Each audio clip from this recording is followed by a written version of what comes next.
পিরোজপুরে যুবদলের বিক্ষোভ মিছিল ও সমাবেশ। দেশ জুড়ে আইন শৃঙ্খলা পরিস্থিতির অবনতি, শিক্ষা প্রতিষ্ঠানের শিক্ষার পরিবেশ নষ্ট এবং বিভিন্ন গুপ্ত সংগঠনের পরিকল্পিতভাবে মব সৃষ্টির অপচেষ্টার প্রতিবাদে পিরোজপুর জেলা যুবদলের উদ্যোগে বিক্ষোভ মিছিল ও সমাবেশ অনুষ্ঠিত হয়েছে। গতকাল বৃহস্পতিবার 17 জুলাই সকালে জেলা স্টেডিয়াম থেকে বিক্ষোভ মিছিলটি শুরু হয়ে শহরের প্রধান সড়কগুলো প্রদক্ষিণ শেষে জেলা বিএনপি কার্যালয়ের সামনে গিয়ে শেষ হয়।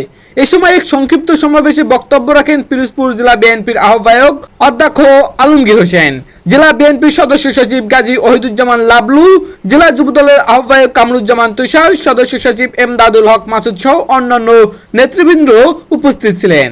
বক্তারা বলেন, দেশের শিক্ষাঙ্গন ও যুব সমাজকে বিপদগামী করার উদ্দেশ্যে একের পর এক ষড়যন্ত্র চালাচ্ছে কিছু গুপ্ত সংগঠন। এর মাধ্যমে শিক্ষার সুষ্ঠু পরিবেশ বিনষ্ট করে সারা দেশে অস্থিতিশীল পরিস্থিতি সৃষ্টি করার অপচেষ্টা চালাচ্ছে কিছু মহল। আরও বলেন, শিক্ষার্থীদের ভবিষ্যৎ অন্ধকারে ঠেলে দেওয়ার এই ষড়যন্ত্র কোনোভাবেই বরদাস্ত করা হবে না। এ ধরনের অপচেষ্টা মোকাবিলায় জেলা যুবদল সহ দেশের সকল জেলা, উপজেলা ও শিক্ষা প্রতিষ্ঠানের ভিত্তিক ইউনিট সতর্ক অবস্থানে রয়েছে। বিক্ষোভ মিছিল ও সমাবেশে জেলা যুবদলের বিভিন্ন ইউনিটের নেতাকর্মী, ছাত্র সমাজ এবং বিএনপি ও অঙ্গ সংগঠনের নেতাকর্মীরাও অংশগ্রহণ করেন। নাজমুল ইসলাম, নাগরিক ভাবনা।